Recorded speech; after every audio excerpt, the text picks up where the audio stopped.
Hello guys, this is going to be another commentary video. This is Eye of the Storm and it's mostly going to be from Assassination Rogue point of view. But I'll be giving some tips here that are helpful regardless of what class you're playing.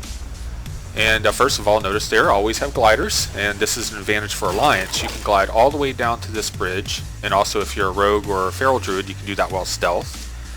So you notice there I was kind of taking a look at what classes were coming to defend. I pulled over to the side. I was going to call the INC on this large group, but I noticed someone in chat's already done it. So I am going to try to ninja this base. I noticed the Berserker buff is up there on the right, and there's two players here. The hunter is leaving. I step out so he doesn't see me, and I see an opportunity, so I hit sprint because I want to get to this rogue before he stealths. And here's the first tip for other players. Never leave the Berserker buff up. If you leave the Berserker buff up, a rogue like me is going to come and use it against you. And this is what's going to happen to you.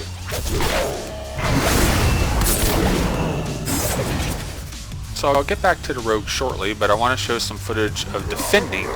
Notice there I grabbed the Berserker buff because I don't want it used against me. Now you do take increased damage when you have the Berserker buff, so if you want to you can always click it off up here so you don't take that damage. And right there, what you saw there was an incoming rogue. He waited until he's very close until he stealthed. So when you looked at the first clip, notice that I stayed stealth across the entire field. An aware player will punish you if you come in and let your presence known as a rogue. So I know the rogue's there. I'm going to predict his position. I'm going to knock him out with Death and Decay. He is going to cloak and vanish. So he's going to be starting down two important cooldowns just because he was impatient and rode across visible for most of that distance.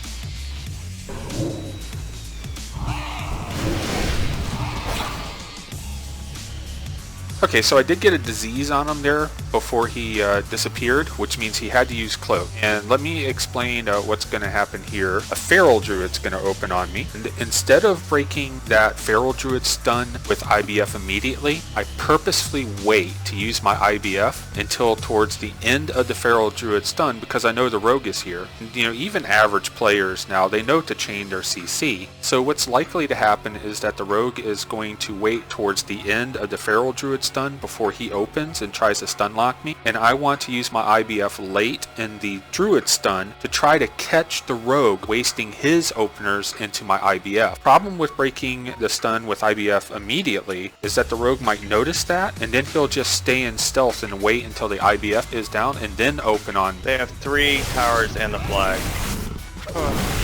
We were winning. That's incredible.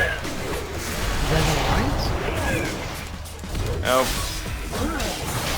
It kind of sounds like you're on Alliance. It does sound that way.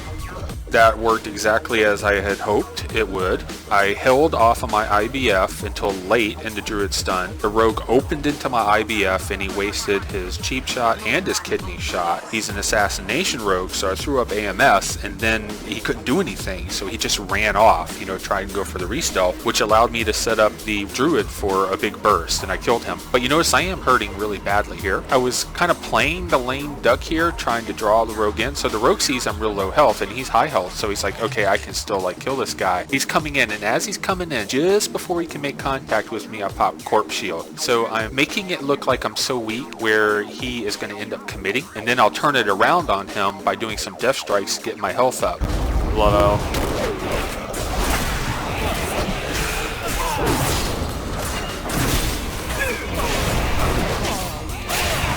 The fight is pretty much done there. So I'm going to go ahead and pop my gargoyle. It wouldn't have been necessary, but in this situation when you have a 1v2, I actually want to kill this guy before I get help, so it's an actual pure 1v2. Okay, now back to the rogue. This is from the same match as the first clip, and after I killed that rogue, the rogue and warrior came back and they ended up killing me. So I'm coming back to this base, but now they've swapped out the defender to a demon hunter. Now I'm still going to clear the buff here because I don't want it used against me. What could happen to me here is I might get CC'd and then that person runs into the regen, you know, and then regens a bunch of the damage I did to them. I don't want that to happen. I always clear the buff when I'm coming into assault a base.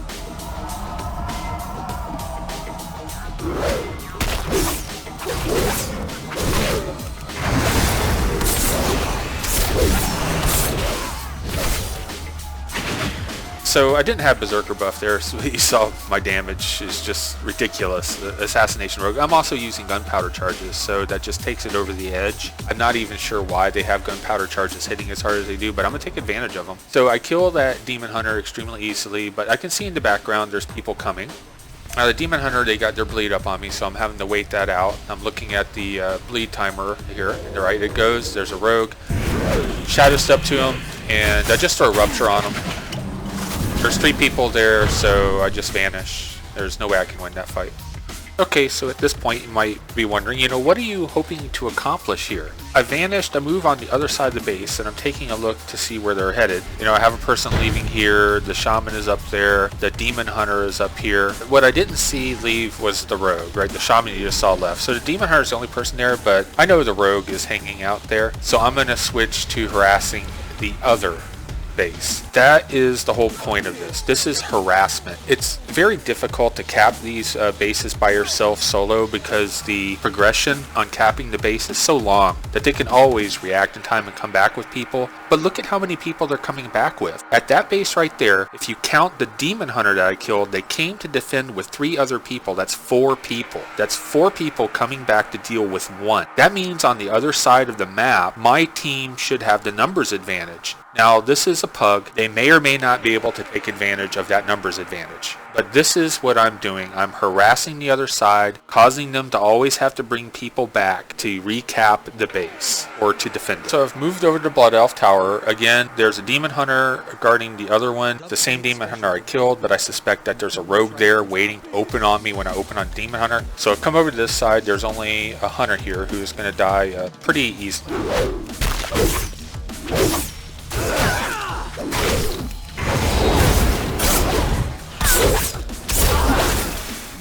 Okay, so I get inside here so I can take a look and see what's coming. And right there, coming across in the middle, there's the rogue. So I was right. The rogue was hanging out on the other side, hoping to open on me when I opened on the demon hunter. But it doesn't look like they want to come and 1v1 me. Right? So they're kind of hanging out here. They're like, do I want to go over there? Do I not want to go over there? So I sense that people are going to be incoming. I grab that again because I don't want it used against me. Alright, here's the hunter back. They throw it on a flare. I go ahead and shadow step across that.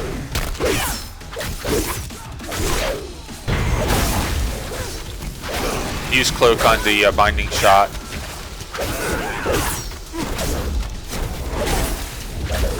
And they die again. Okay, so now I've flipped the space neutral, and now here they all come. Right, there's the rogue. Here comes a warrior. He tries to get me out with heroically, but I've left that area. I sap this guy. And then here's a demon hunter. I sapped him before they can use spectral sight. So look at the response there. That was 5 people, if you include the hunter that I killed, that came over to defend this base. Now I spent the entire time of this match on this side of the map, and no one ever really came over on this side of the map from my team. So my team was pinned on their side of the map for the entire match, losing fights where they had the numbers advantage. And this is going to happen, when you're doing random battleground. I did my job here. I harassed the other side, but my team just was not good enough to take advantage of that.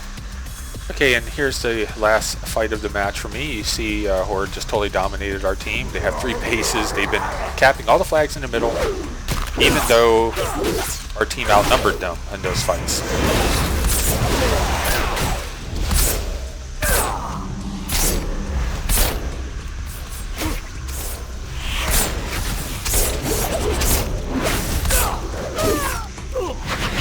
So apologies here, I didn't have it sorted by damage or killing blows. It's sorted by class here, and I didn't resort it. But you can see the enemy team had, people with like 50 to 60 honor kills at the top, and our team like 16 to 20 honor kills at the top of that. I ended up with 5 killing blows and 1 death. Again, the 1 death was at the beginning of the match after I ninja'd the first base and then got killed by a warrior and a rogue. Okay, so I'm going to go ahead and stop this movie right there. There's still a lot more I want to show you, but I don't want this movie to be too long, so I'm going to break it up into multiple parts. So I'll have another Eye of the Storm commentary coming up, and this one is going to be on Flag Reset Suicide Mission. Do you think I'm going to be able to reset that flag right there before he can cap it? You'll find out in the next movie.